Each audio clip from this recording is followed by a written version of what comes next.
जय हिंद दोस्तों, आज हम जानने वाले हैं भारत के उस हथियार के बारे में जिसके सामने दुश्मनों की एक नहीं चलने वाली है और ज़्यादा देर नहीं होने वाला है, बल्कि यह हथियार 2023 के अंत तक ही बनकर पूरी तरह से तैयार हो जाएगा। खासकर उनकी तो कलेजा बाहर निकलने वाला है जो कहते थे कि भारत अमेरिका, इजराइल और रूस जैसा हथियार नहीं बना सकता है। बस आपके पास अगर ऐसा कोई इंसान है तो आप उसे यह वीडियो जरूर दिखाइएगा, क्योंकि आज हम आपको बताने वाले हैं कि भारत के ऐसे हथियार के बारे में जो दुनिया के तमाम टेक्नोलॉजी को टक्कर देने के लिए 2023 में ही आने वाला है, जिसमें आखिरी नंबर पर आने वाला हथियार तो इतना घातक है कि इसकी कल्पना किसी ने नहीं किया था। आप लोग बस वीडियो को बिल्कुल एंड तक देखते हुए चैनल को सब्सक्राइब जरूर कर लीजिए। तो दोस्तों आगे बढ़ते हैं। नंबर 1 पे जो आता है वो है AD-2 मिसाइल।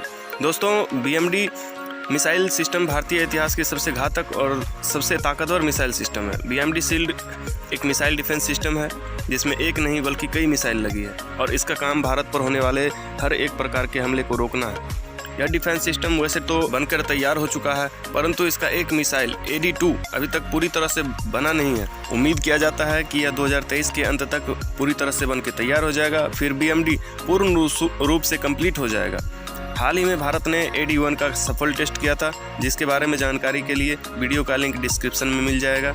AD-1 का रेंज 3500 किलोमीटर तो AD-2 का रेंज 5 से 6000 किलोमीटर तक है। नंबर 2 पे आता है ITC मिसाइल। DRDO एक खास मिसाइल पर काम कर रहा है जिसका नाम ITCM यानी इंडिजीनियस टेक्नोलॉजी क्रूज मिसाइल है। साल 2023 तक यह बनके पूर्ण रूप से तैयार हो जाएगा। आप इसके क्षमता को ऐसे समझ सकते हैं, यह ब्रह्मोस से भी ज्यादा घातक है, क्योंकि ब्रह्मोस सीधे टेरिटरी में उड़ान भरता है, यानी अपने रास्ते पे सीधा बढ़ते रहता है, परंतु ITC मैन्यूवर करते हुए आगे बढ़ता है, जिसकी मदद से पहाड़ों में छुपे दुश्मनों पे भी हमला करना आसान हो जाएगा और यह अपना रास्ता खुद तय करता है, इसलिए यह रडार के भी पकड़ में नहीं आता है। यह मिसाइल युद्ध में पासा पलटने का काम करेगा। अगले नंबर पे आता है भागवास्त्र।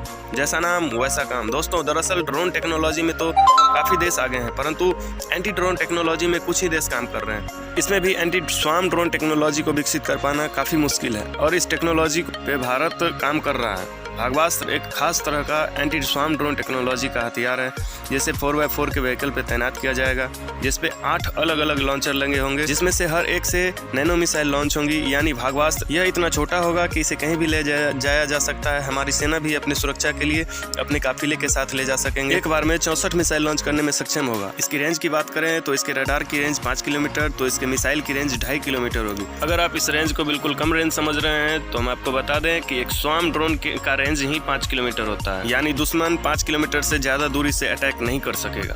अगले नंबर पे आता है नैनो ड्रोन। दोस्तों हम लोगों ने हाल ही में हुए यूक्रेन रूस के युद्ध में देखा कि बड़े बड़े हथियार हाथी के दांत की तरह होते हैं, जो सिर्फ दुश्मन को डराने के काम आते हैं, परंतु युद्ध छोटे मोटे हथियार से पलट जाता है और भारत यह समझ रहा है कि हथियार जितना छोटा और घातक होगा, युद्ध जीतने के चांस उतने ही ज्यादा होंगे। इसीलिए भारतीय सरकार अपने सेना के लिए कई छोटे छोटे ड्रोनों को शामिल करने की योजना बना रही है, जो किसी भी वक्त गेम चेंजर साबित हो सकता है। ये नैनो ड्रोन हमारे सेना के आगे आगे उड़ेंगे, जिससे दुश्मन की सारी जानकारी हमारे सेना के पास पहले से ही होंगे। इस ड्रोन में इंफ्रारेड तकनीक भी होगी, जिससे रात में भी देखा जा सकेगा। इस ड्रोन का 2023 तक सेना में शामिल हो जाने की उम्मीद लगाई जा रही है। और लास्ट में आता है काउंटर अनमैन्ड एयरक्राफ्ट सिस्टम। प्रधानमंत्री श्री नरेंद्र मोदी जी ने गुजरात में हुए डिफेंस एक्सपो में मोदी जी ने एक हथियार अपने हाथ में पकड़ रखा था, जिसका नाम CUAS यानी काउंटर अनमैन्ड एयरक्राफ्ट सिस्टम है। यह हथियार पूर्ण रूप से देश में ही विकसित किया गया है। इसकी खासियत को अगर आप जानेंगे तो यकीन मानिए आपका सीना गर्व से चौड़ा हो जाएगा। हाल ही में फार्म गुरुत्वा सिस्टम ने भारतीय वायुसेना को स्वदेशी CUAS का पहला सेट दिया है। इस सिस्टम को मानव रहित विमानों का पता लगाने यानी UCAV को ट्रैक करने एवं उन्हें नष्ट करने के लिए डिजाइन किया गया है। इस सिस्टम में ओमनी डायरेक्शनल कवरेज की सुविधा है या फिर इस तरह के टेक्नोलॉजी पे काम कर रहा है। इस हथियार की मदद से ड्रोन को जाम करके उसके संचार लिंक को तोड़ भी सकता है, जिससे ड्रोन दिशाहीन होकर गिर के नष्ट हो जाएगा। यह इलेक्ट्रोमैग्नेटिक पल्स के सहारे अपने टारगेट को खत्म भी कर सकता है। इस तरह के हथियार में लेजर का उपयोग भी किया जाने वाला है, जिसके हमले से ड्रोन को जला के गिराया जा सकता है। दोस्तों अब आप भी समझ गए होंगे कि भारत दुनिया के उस चुनिंदा देश में आ चुका है जिसके पास इस प्रकार की टेक्नोलॉजी उपलब्ध है। अगर आपको भी भारतीय तकनीक पसंद आता है तो कमेंट करके जरूर बताइए कि आपको सबसे अच्छा कौन सा हथियार लगा। मिलते हैं अगले वीडियो में, तब तक के लिए जय हिंद।